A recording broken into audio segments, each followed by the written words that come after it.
প্রধানমন্ত্রী শেখ হাসিনা বলেছেন, ক্ষমতায় থাকার সময়ে আমদানি করে ব্যবসা করাই ছিল বিএনপির চিন্তা। একই সঙ্গে তিনি বলেন, সব খাতে দেশকে স্বয়ংসম্পূর্ণ করাই আওয়ামী লীগের লক্ষ্য।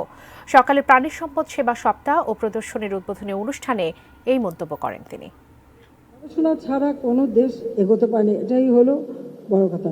তাছাড়া মুরগির ক্ষেত্রে গবেষণা করে করে বিভিন্ন ধরনের পাখি এখন উৎপাদন হচ্ছে। শুধু ডিমই না, মাংস মানুষ এখন খেতে পারছে।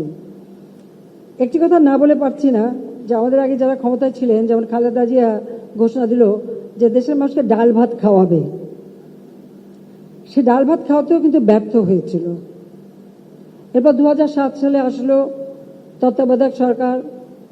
আপনাদের মনে আছে, ফখরুদ্দিন সাহেব প্রধান উপদেষ্টা, ইয়াজুদ্দিন সাহেব রাষ্ট্রপতি, সেনাপ্রধান মঈনুদ্দিন, মেজর জেনারেল মঈনুদ্দিন আবার ঘোষণা দিলেন আলু খাওয়ার জন্য। আলুর হাজার পদের আলুর নানা রকমের তৈরি করা হলো এবং তার আবার প্রদর্শনী হলো বেশ উন্নত হোটেলে, যে মানুষ ভাত পাচ্ছে না তাতে কি আছে, আলু খাবে। তো কেউ আমাদের ডাল ভাত খাওয়াতে চাইলো, কেউ আমাদের আলু খাওয়াতে চাইলো।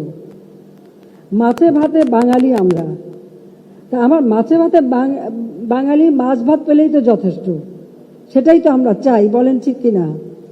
সেটাই তো আমাদের লক্ষ্য। কাজে আমরা সেদিকেই দৃষ্টি দিয়েছি। এখন অন্তত বলতে পারি মাছ ভাতের অভাবটা নাই, ডাল ভাতেরও অভাব নাই।